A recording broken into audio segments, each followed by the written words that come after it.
ኢየሱስም ቀረበና እንዲህ ብሎ ተናገራቸው፣ ስልጣን ሁሉ በሰማይና በምድር ተሰጠኝ። እንግዲህ ሂዱና አሕዛብን ሁሉ በአብ በወልድና በመንፈስ ቅዱስ ስም እያጠመቃችኋቸው ያዘዝኳችሁንም ሁሉ እንዲጠብቁ እያስተማራችኋቸው ደቀ መዛሙርት አድርጓቸው። እነሆም እኔ እስከ ዓለም ፍጻሜ ድረስ ሁል ጊዜ ከእናንተ ጋር ነኝ። ማቴዎስ ወንጌል ምዕራፍ 28 ከቁጥር 18 እስከ ቁጥር 20። ይህ የማዳን ወንጌል የቴሌቪዥን ፕሮግራም ነው። በኢቫንጀሊካል ቴሌቪዥን የሚተላለፍ ሲሆን ዘወትር ቅዳሜ ከምሽቱ 1 ሰዓት ተኩል እስከ 2 ሰዓት ተኩል፣ ዘወትር ሰኞ ከሰዓት ከ11 ሰዓት እስከ 11 ተኩል በወንጌላዊ ዓለም እያሰፋ በኢትዮጵያ ሙሉ ወንጌል አማኞች ቤተክርስቲያን ሰሚት አጥቢያ። ስልክ ቁጥር 0911 1091 84። ኢየሱስ ክርስቶስ ከዘላለም ሞት ያድናል።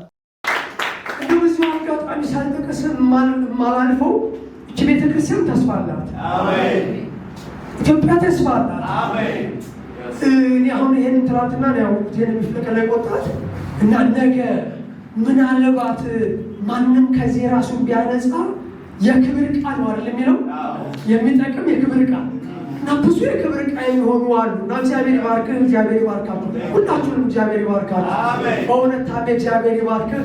በዚህ ያላችሁት ነቢዩ እግዚአብሔር ይባርክህ። አንዱ የአገልጋይ ትርፍ ሰው ማወቁ ነው። ክብር ለኢየሱስ ነው። ደግሞ ይጸለይለታል፣ ደግሞ ግባት አለው፣ ደግሞ ብልጥ ነው። ክብር ለኢየሱስ ነው።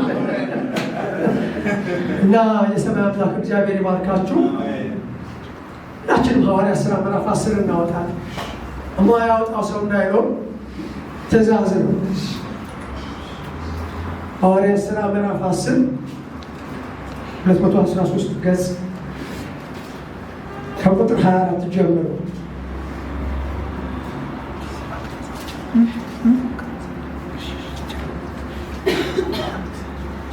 ሐዋርያት ሥራ ምዕራፍ 10 ከቁጥር 24 ጀምሮ ለዚች ቤተክርስቲያን የመጣ ቃል ስለሆነ ወደ ማዶ እንሻገር የሚል ነው። የዚች ቤተክርስቲያን የአያት አጥቢያ የወጥቃል አያት አጥቢያ አያት ቤተክርስቲያን መሪ ርዕሷ ወደ ማዶ እንሻገር ነው። ወደ ማዶ ተሻገራችሁ ምን እንደምትሰሩ እናያለን። መሻገሩን ትሻገራለች። ምንም የሚያሻገር እግዚአብሔር ነው። ምንም ቢዝነሱ ነው፣ የእሱ ቢዝነስ ነው። ያሻግራል። ተሻግረን ምንድን ነው የምንሰራው? እና እግዚአብሔር የተናገረ ቃል እዚህ ሐዋርያት ሥራ ምዕራፍ 10 ላይ ነው። ቁጥር ከ23 ዝቅ ብሎ ነው። በነጋውም ተነስቶ ከእነርሱ ጋር ወጣ። ማነው እሱ? ጴጥሮስ። በኢዮጴም ከነበሩት ወንድሞች አንዳንዶቹ ከእርሱ ጋር አብረው ሄዱ። በነጋውም ወደ ቄሳር ገቡ።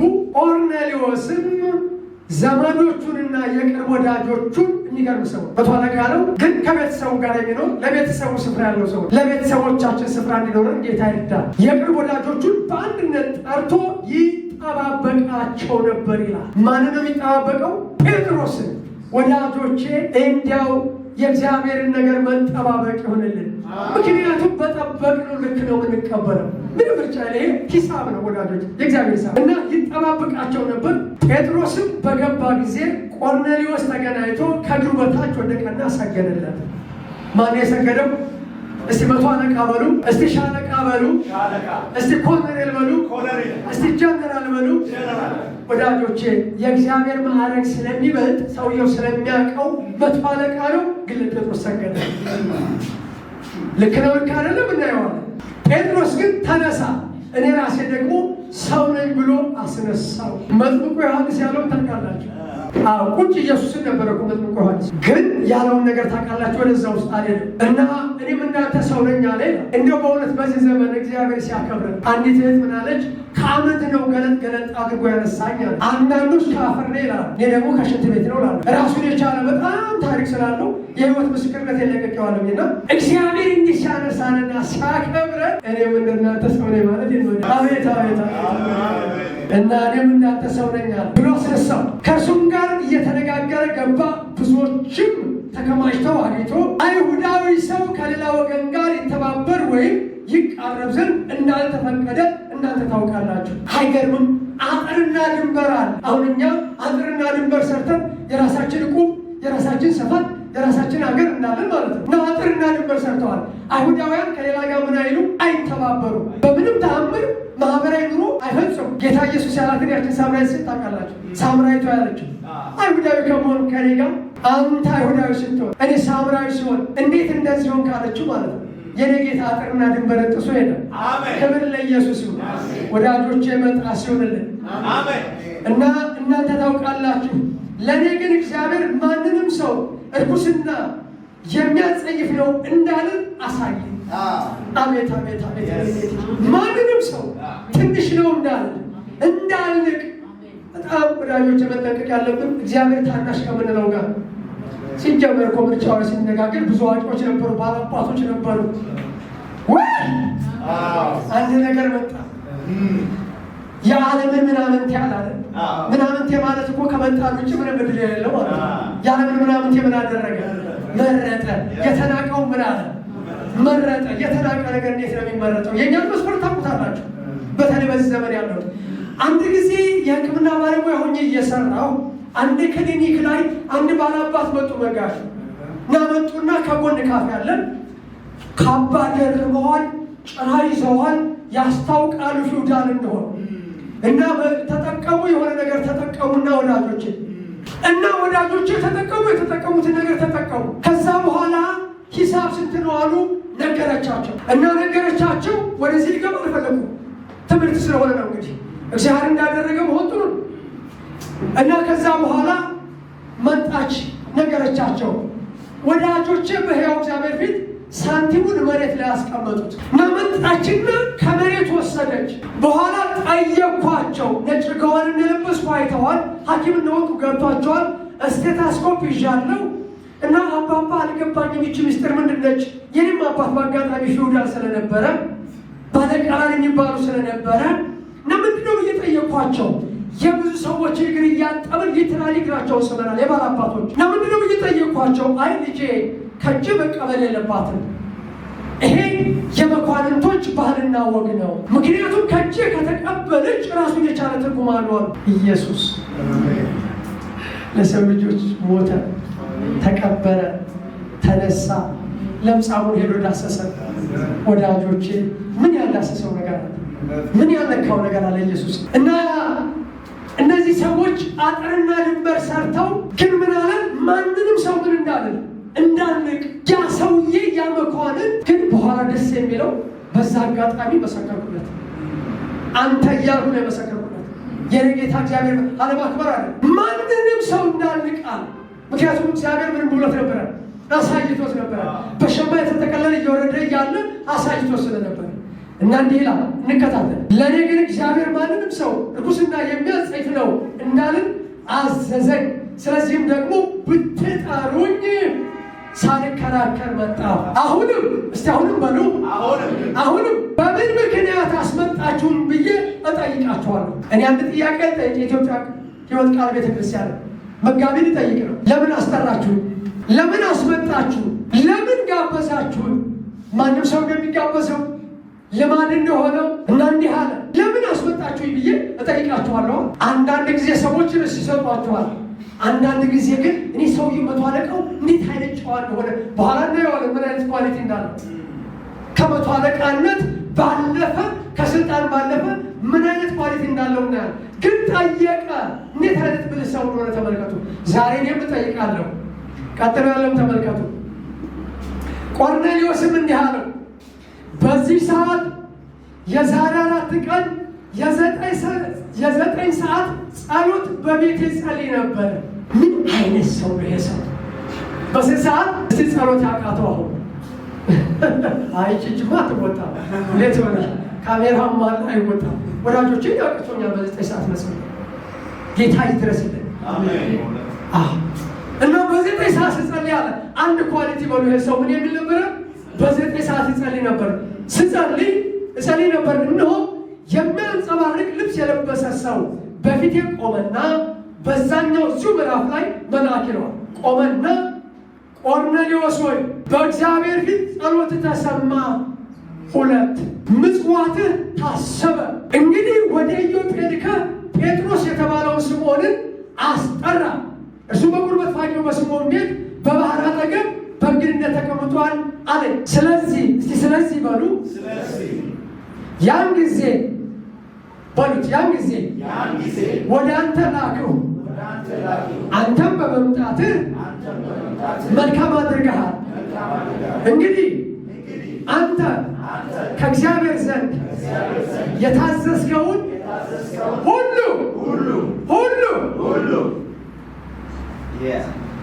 እንድንሰማ እኛ ሁላችን አሁን በእግዚአብሔር ፊት በዚህ አለን። እኔ ይሄ ንግግራቸው በጣም ይገርማል። ለምን አስመጣኸኝ እየጠይቀሃለሁ አለ። የሆነውን ነገር ያየውን መልአክ ነገረው። እንዲህ ነው ያለው፣ አንተ ከእግዚአብሔር ዘንድ የታዘዝከው ይህን ስበክ አልልህም፣ ይህንን አድርግ አልልህም፣ እምልህም ነገር የለኝም። ግን ምን ያለ ከእግዚአብሔር የታዘዝከውን እንድንሰማ። እስቲ ከእግዚአብሔር የታዘዝከውን በሉ። እቺ ቤተ ክርስቲያን ትሰማለች። እንሰማ ዘንድ እኛ ሁላችን አሁን በዚህ አለን። ክብር ለኢየሱስ። ምንድን ነው ጴጥሮስ የታዘዘው? ወረድ ብላችሁ ይሁት ከቁጥር 34 ጀምሮ ጴጥሮስ አፉን ከፍቶ እንዲህ አለ፣ እግዚአብሔር ለሰው ፊት እንዳያደላ ነገር ግን በአሕዛብ ሁሉ እርሱን የሚፈራና ጽድቅን የሚያደርግ በእርሱ የተወደደ እንደሆነ በእውነት አስተዋልኳል። ወዳጆቼ የታዘዘውን ከመነጋገራችን በፊት ቆርኔሌዎስ ወደ 10 የሚሆኑ ኳሊቲዎች አሉት። የመጀመሪያው ቅድም እንዳያችሁት የሚጸልይ ሰው ነው። ሁለተኛ እግዚአብሔርን የሚያመልክ ሰው ነው። ሰው እግዚአብሔርን ካመለከ ምን ቀረ ወዳጆቼ? ሌላ አይደለም እኮ እያመለከ ያለው። ቃሉ እንደሚነግረን ማንን ነው የሚያመልከው? እግዚአብሔርን ነው የሚያመልከው። ይጸልይ ነበረ፣ ይጾም ነበረ። ሁለት እንደገና ደግሞ በአሕዛብ በአይሁዳውያን ዘንድ የተመሰከረለት ሌላ። ወዳጆቼ እኔ በዚህ ዘመን ለእኔም ለእናንተም አንድ ጸሎት አለኝ። እግዚአብሔር አሕዛብ ይመስክሩላችሁ ወዳጆቼ። ይልቁንም ምስክርነታችን በተበላሸበት ዘመን እንዲህ ሰውዬ መጸለይ ብቻ አይደለም፣ መቶ አለቃ ማምለክ ብቻ አይደለም፣ እግዚአብሔርን መፍራት ብቻ አይደለም። በአሕዛብ ዘንድ ምን ያለ ነው? የተመሰከረለት ነው። ከቤተሰቦቹ ጋር ያለ ሰው ነው። እሱ ብቻ አይደለም፣ ይመጸውታል። መመጽወት ብቻ አይደለም፣ ምጽዋት ወደ ሰማይ ምን አለ? አረገ። ወዳጆቼ ምጽዋታችሁ ያሳርግላችሁ፣ ጸሎታችሁ ያርግላችሁ፣ አምልኳችሁ ያርግላችሁ። ከጣራ በታች አይሁን እና በጣም ብዙ ኳሊቲ ያለው ሰው እግዚአብሔርን ካመለከ፣ እግዚአብሔርን ከፈራ፣ ከጸለየ፣ ወዳጆቼ ከመጸወተ። አንድ ጥያቄ ልጠይቃችሁ። አሁን ምን ቀረ? ይሄ ሰው ምን ቀረ? ነገር ምን ይቀረዋል? በሌላ ቦታ አንድ ካለቆች ነው አንዱ ወደ ጌታ ኢየሱስ መጣና የዘላለም ሕይወት እንዳገኝ ምን መልካም ነገር ላድርግ አለ። ይሄ ሰው የዘላለም ሕይወት ማግኘት ምን እንደሆነ ገብቶታል። ምን ስራ? ሕግን ጠብቅ። ምን? አትስረቅ፣ አትግደል፣ አታመንዝር። እነዚህንማ ከልጅነት ይጠብቅ ያለዋል። ጌታ ኢየሱስ አንተ ውሸታም አይደለም ያለው። ለምን ሲባል ሕግን ጠብቋል። አይገርምም? እኛ እኮ አንዷን ሕግ መጠበቅ እኮ አቅቶን ነው ኢየሱስ ክርስቶስ ለዓለም ሁሉ ምን ያለው። እዛ ጋር ምን ታስተውላላችሁ? ይሄ ሰው እድማ ከልጅነት ጀምሮ ጠብቅ ያለሁኝ አለ። ምን ይላል መሰላችሁ? ልክ እዚህ ጋር እንዳሉት የሚቀረኝ ምንድን ነው ብሎ ጠየቀ። ይነቀም ነው ሕግን ጠብቅ ያለው የሚቀረኝ ምንድን ነው አለ። ያለህን ሸጠህ ለሌሎች ስጥ፣ መጥተህ ተከተለኝ። ብዙ ገንዘብ ነበረውና እያዘነ ሄደ። የገንዘብ ጉዳይ አይደለም ወዳጆች፣ የሀብት ጉዳይም አይደለም ወዳጆች። ምንድን ነው የገባ አካላችሁን እዛ ጋር ሳነበው የመጀመሪያው ነገር ሰው ሕግን መጠበቅ ይችል ይሆናል። ይችላል አለ ያሉት ይችል ይሆናል። እነዚህ ሰውዬ እነሱንማ ከልጅነት የጀመረ ግን ሕግን መጠበቅ ይቻል ይሆናል። በሕግ መጽደቅ ግን አይቻልም። ክብር ለኢየሱስ። ምንድን ነው የሚያስተምረን ካላችሁ የቆርኔሌዎስ ምን እንደቀረው እንየውና ከዛ ወደሚቀጥለው ነገር እንሄዳለን። ጴጥሮስም አፉን ከፍቶ እንዲህ አለ፣ እግዚአብሔር ለሰው ፊት እንዳያደላ ነገር ግን በአሕዛብ ሁሉ እርሱን የሚፈራና ጽድቅን የሚያደርግ በእርሱ የተወደደ እንደሆነ በእውነት አስተዋል። የሁሉ ጌታ በሚሆን በኢየሱስ ክርስቶስ ሰላምን እየሰበከ ለካ ቆርኔሌዎስ የቀረው ምንድን ነው? ኢየሱስ። እስቲ ኢየሱስ በሉ፣ ኢየሱስ በሉ። እስከዚህ ምዕራፍ ኢየሱስ አልተነሳም። ቆርኔሌዎስ ይጾም ይጸልይ፣ እግዚአብሔርን ይፍራ፣ ምጽዋቱ ይሰማለት እንጂ ስለ ኢየሱስ የሚያውቀው ነገር አልነበረውም። እና ምንድነው የታዘዘው? ስለ ኢየሱስ መስበክ። እንዲህ ይላል እግዚአብሔር የቁጥር 38 የናዝሬቱን ኢየሱስን በመንፈስ ቅዱስ በኃይልም ቀባው፣ እርሱም መልካም እያደረገ ለዲያብሎስም የተገዙትን ሁሉ እየፈወሰ ዞረ። እግዚአብሔር ከእርሱ ጋር ነበረና እኛም በአይሁድ ሀገርና በኢየሩሳሌም እኛ ሁላችን አለን። ወዳጆቼ እቺ ቤተ ክርስቲያን የታዘዘችው የማንኛውም ሰው አገልግሎት፣ የቤተ ክርስቲያን አገልግሎት፣ የእናንተ አገልግሎት ሶስት ነው። የመጀመሪያው ያዳኑ ሰዎችን ወደ ደህንነት ማምጣት ነው። የማዳኑ ወንጌል ይባላል፣ ንጹሕ ወንጌል ይባላል። ሁለተኛው ወንጌል የዳኑትን ማውረስ ነው፣ ደቀ መዝሙር ማድረግ ነው። እሱ የደቀ መዝሙር ወንጌል ይባላል። ሶስተኛው ፓኬጅ የዳኑትን ሰዎች አገልጋይ ማድረግ ነው። ይሄ ሶስቱ ነው። አሁን ቤተ ክርስቲያን በአንድ ክንፍ ነው እየሄደች ያለችው። በምን ብላችሁ ብትሉ የደቀ መዝሙር ወንጌል ወይም ሶሻል ጎስፕል በመስበክ ነው ያለቀ። ብዙ ሰው ተመልከቱት፣ በእያንዳንዱ ነገር ላይ ኢየሱስን መስበክ፣ ወንጌልን መስበክ ብርቅ እስኪሆንብን ድረስ አንድ ሰው እንደውም በቅርቡ ምን አለ ኢንተርቪው ስናደርገው የቤተክርስቲያን መሪ ነው። በዘመኔ ያየሁት አለ አንድ ምስክር እዚህ ያለ መጋቢ ክብሩ ይስፋ አብሮኛ መጣልና ምን አለ ሰው ሁሉ አገልጋይ በሙሉ ተጠርቻለሁ ይላል። ምንድነው ሲባል አስተማሪ፣ ምንድነው ሲባል ፓስተር፣ ምንድነው ሲባል ሐዋርያ፣ ምንድነው ሲባል ነቢይ ነኝ ይላል። አንድም ሰው ወንጌላዊ ነኝ የሚል የለም። ከዚህ የተነሳ እንደ ሙሉዬ ሁሉም ሰው ወንጌላዊ ነው የሚሆነው መጀመሪያ። ከዛ በኋላ ታይቶ ነው ማሰሪያ ተበጅቶለት በቅርብ ርቀት እየተለካ እየተሰጠው እንደዛ ነው። እና ወዳጆቼ አሁን ቤተክርስቲያን በአንድ ክንፍ እየሄደች ነው። በአንድ ክንፍ አይበረርም ወዳጆቼ። አሁን በጣም ብዙ ነገር ሆኗል። ነገር እናየዋለን። የእግዚአብሔር ቤት ፈርሶ ሳለ እናንተ በተሸላለሙ ቤቶቻችሁ መቀመጣችሁ ትክክል ነው ወይ ተብሎ ወንጌል ለነገ ይደር የተባለ ነገር ነው። ወንጌል ወዳጆቼ የተተወ ጉዳይ ነው። እና ይህ ሰው ምን አደረገ? ስለ ኢየሱስ ክርስቶስ ምን አደረገ? ሰበከላቸው። ከዛ በኋላ ምንድነው የሚለው? ቃሉን በሰሙት ሁሉ ላይ መንፈስ ቅዱስ ወረደ ይላል። ክብር ለኢየሱስ ይሁን። እጆቻችሁን ብድግ አድርጉ። የእስራኤል ቅዱስ እግዚአብሔር ሆይ እናመሰግንሃለን። በናዝሬቱ ጌታ በኢየሱስ ይህንን ቃል በሚሰሙ ሁሉ ላይ መንፈስ ቅዱስ እንዲወርድ እጸልያለሁ። እግዚአብሔር ኢየሱስ ክርስቶስ ምንድነው የታዘዝከው ካላችሁኝ፣ እቺ ቤተክርስቲያን የታዘዘችው እናንተ ወጣቶች ስሙኝ። በህይወት የዘመን ማረሳው የዛሬ 32 ዓመት ምናምን እንዲህ እንደ መጋቢ አንድ ሰው ነበረና ወዳጆቼ በጥሩ ባለሰው ምንም ክፋት የለው አክሊሉ ይባላል እና ቤተክርስቲያን ሽማግሌ ነው፣ ግን ስለ መለኮት በቤት የሚል ትምህርት አለ እና ያ ሰው ስልጠና ሰጠን። ለመጀመሪያ ጊዜ ስልጠና ሰጥቶ እጆቻችንን ይዞ ወጣ። እሱ ቀድሞ እየመሰከረ አሳየን። ከዛ በኋላ ወዳጆቼ ጎዳና ላይ ወጥተን መስካሪዎች ሆነን ስሙኝ በደንብ ለእኔ ምሳሌ የሆነኛ ሰው ዛሬ ምሳሌ እንደሆን ካስፈለገ ወዳጆቼ የታዘዛችሁት ኢየሱስ ክርስቶስን ብቻ። ለምንድነው ኢየሱስን የሰበከላቸው? ጴጥሮስ ስለታዘዘ። ሐዋርያት ሥራ ምዕራፍ 2 ላይ ባለ 50 በወረደ ጊዜ ጴጥሮስ ከ11 ጋር ቆሞ ስለ ኢየሱስ ክርስቶስ ሰበከ። ተስፋ የነበረ መንፈስ ቅዱስ ምን አለ? ወረደ። በልሳን ተናገሩ። እዛ ጋ የሆነው ነገር ታውቁታላችሁ። ጉሾን ጠይቀን በጣም ብዙ ነገር አሏቸው። አይደለም እናንተ የሰቀላችሁት የናዝሬቱ ኢየሱስ ብሎ ተናገረ እና ይሄ ሰው ጴጥሮስ ለሁለተኛ ጊዜ በዚህ በሐዋርያት ሥራ ምዕራፍ ህዝብን ስለ ኢየሱስ ሰበከ። ወዳጆቼ በዓለም ላይ አንድ ትእዛዝ አለ። ትእዛዝ መፈጸም አለበት።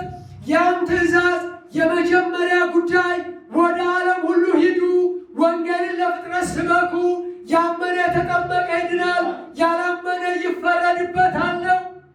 ለምንድን ነው ኢየሱስን የምንሰብከው ብላችሁ ስትሉ ወዳጆቼ ትእዛዝ ስለሆነ። ስለማን ነው እየሰበክን ያለን? ስለማን ነው እያስተማርን ያለን? ታዲያ የሕዝብ እኮ ያመነ ነው ልትሉ ትችላላችሁ። የእግዚአብሔር ቃል የማይሆነው የለም። ለቅሶ ቤት የእግዚአብሔር ቃል ይሆናል። ሰርግ ላይ የእግዚአብሔር ቃል ይሆናል። ሊደርሽፕ ላይ የእግዚአብሔር ቃል ይሆናል። ለአሕዛብ የእግዚአብሔር ቃል ይሆናል። ለነፍሰ ገዳዩ የእግዚአብሔር ቃል ይሆናል። የእግዚአብሔር ቃል የማይሆነው ነገር ንገሩ። ለሕፃናት ይሆናል። ሕፃናትን ተግባሪያ ለወጣቶች ይሆናል። ለአዛውንቶች ይሆናል። ለአሮጊቶች ይሆናል። ስለዚህ ይቺ ቤተክርስቲያን የታዘዘችው ወንጌልን እንድትሰብክ ነው። ክብር ለኢየሱስ ይሁን። አሜን። እንግዲህ ሕዝቡና አሕዛብን ሁሉ በአብ በወልድ በመንፈስ ቅዱስ እያጠመቃችኋቸው ደቀ መዛሙርቴ አድርጓቸው። ትእዛዝ ነው። ትእዛዝ ብቻ አይደለም። ወንጌል መመስከር፣ ኢየሱስን መመስከር ዕዳ ነው። ዕዳ አለብሽ፣ ዕዳ አለብህ። እያንዳንድ የምታዩኝና የምትሰሙኝ ዕዳ አለባችሁ ቅዱሳን። በብሉይ ኪዳን ዕዳ ያልከፈለ ሰው ይሸጥ ነበር አለ ሕጉ ላይ ይሸጥ ነበር። በብሉይ ኪዳን ዕዳ ያልከፈለ ሰው ይታሰር ነበር። ያቺ ባለነቢይ የነበረው ሴት ባሌ ሞተ፣ ባለ ዕዳ ነበረ እና ልጆች ምን ሊያደርጓቸው ነው? ለምን ነው የሚወስዱ ልጆቿን? ሕግ ስለሆነ። ስለዚህ ዕዳ ያልከፈለ ሰው ምን ይሆናል? ልጁ ይወሰዳል። ዕዳ ያልከፈለ ሰው ምን ይሆናል? ይታሰራል። ለዚህ ነው ጳውሎስ እንዲህ አለ፣ በሮሜ ላላችሁ ለእናንተ ወንጌልን ሰብክ ዘንድ ዕዳ አለብኝ። ትልቅ ዕዳ፣ የቅዱሳን ዕዳ ምንድን ነው ብላችሁ ካላችሁኝ የወንጌል ምስክር ነው። እንዴት ነው የምንመሰክረው? ስለማን ነው የምንመሰክረው? ምንድን ነው ብለን የምንመሰክረው የሚለው ምናልባት ወደፊት አሁንም ሞገስ ካገኘው ምናልባት ወይ በሳምንት ወይ በወር ራሱን የቻለ ወዳጆቼ ቁጭ እንዳትሉ የሚያደርግ ስልጠና አለ። ጸጋን አናሰለጥነው። ጸጋ ጸጋ ነው፣ ግን ማካፈል ይቻላል። ኢምፓርቴሽን ይቻላል። ሞቲቬሽን ይቻላል። ወዳጆቼ በመንፈስ ቅዱስ እሳት ማነቃቃት ይቻላል።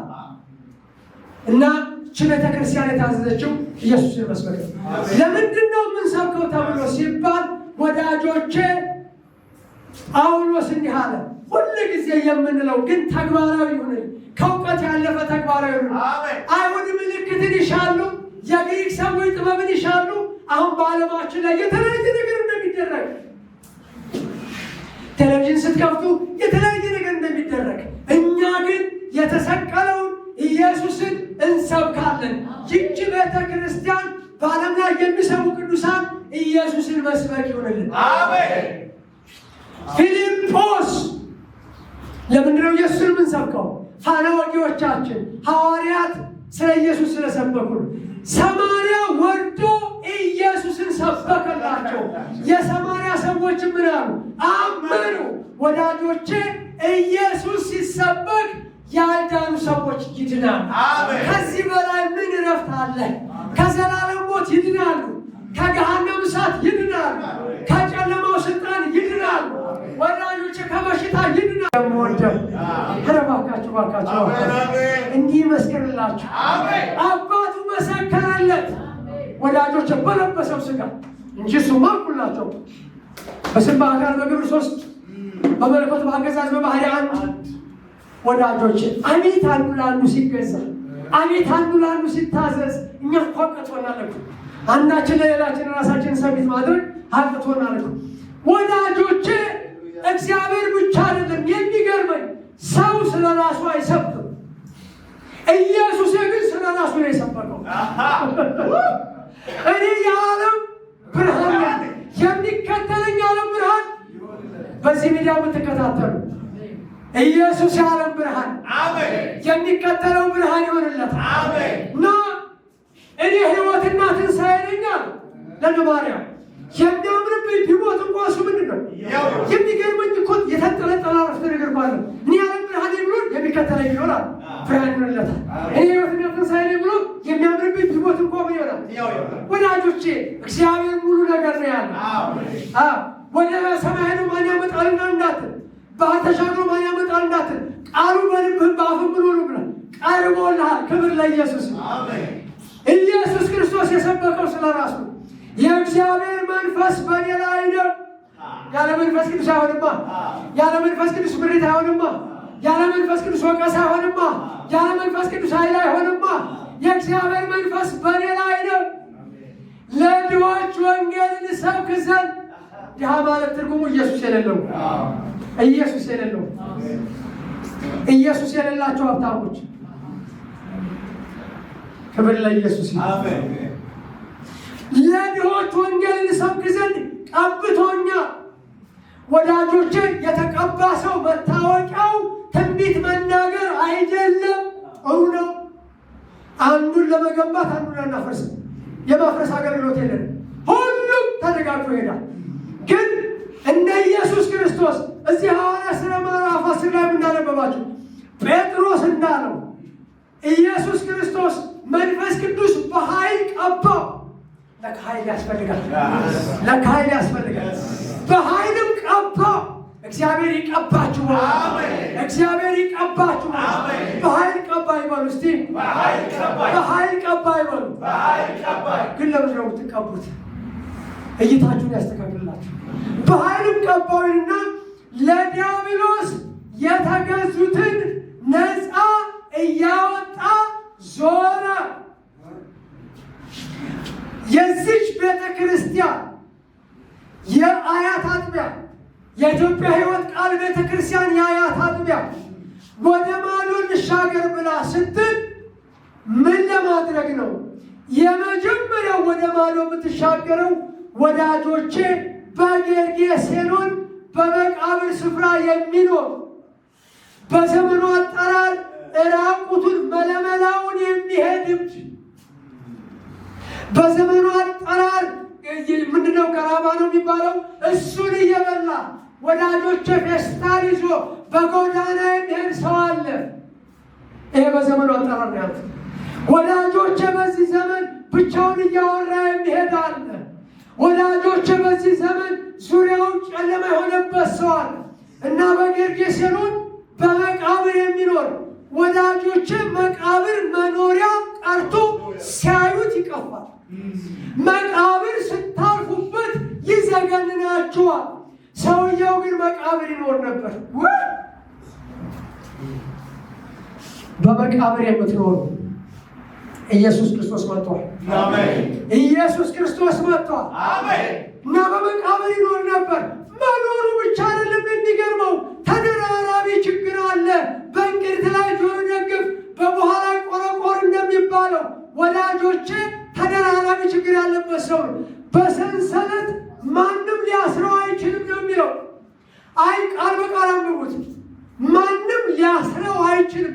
ለምን ሲባል ሰንሰለቱን ይበጥሰዋል። ምን አይነት ኃይል ነው! አጋንንት ወዳጆቼ የሚናቃሱ ይመጣል። ወደ ማዶ እንሻገር ሲሉ ሰንሰለቱን ይበጥስ ነበረ። መበጠስ ብቻ አይደለም ወዳጆቼ፣ ገላውን ይቧጭር ነበረ። ሲቧጭር ምን ይሆናል? ይደማል። ሰው የሚደማ ሰው ነው። አቤት አቤት አቤት አቤት አቤት አቤት አቤት አቤት አቤት! የሚገርመው ተራራ እየወጣ ይጮህ ነበር። ምን ብሎ እንደሚጮህ አላውቅም። ይጮህ ነበር እና ኢየሱስ እንዲህ አለ፣ ወደ ማዶ እንሻገር። ይቺ ቤተ ክርስቲያን እስቲ ወደ ማዶ እንሻገራለን በሉ። ወደ ማዶ እንሻገራለን። የምንሻገረው ግን በመንፈስም በነፍስም የታሰሩ አሉ። እነሱን በኢየሱስ ስም እፈታለሁ። በኢየሱስ ስም ይፈታሉ። እና የሰው መፈታት ብቻ አይደለም ወዳጆቼ፣ ተፈቶስ በኢየሱስ እግር ስር ቁጭ ያለ ወዳጆቼ ምን ብሎ ልብስ ለብሶ ምን ነበረ ማለት ነው? ልብስ ከለበሰ ራባ ቅዱስ ይሆን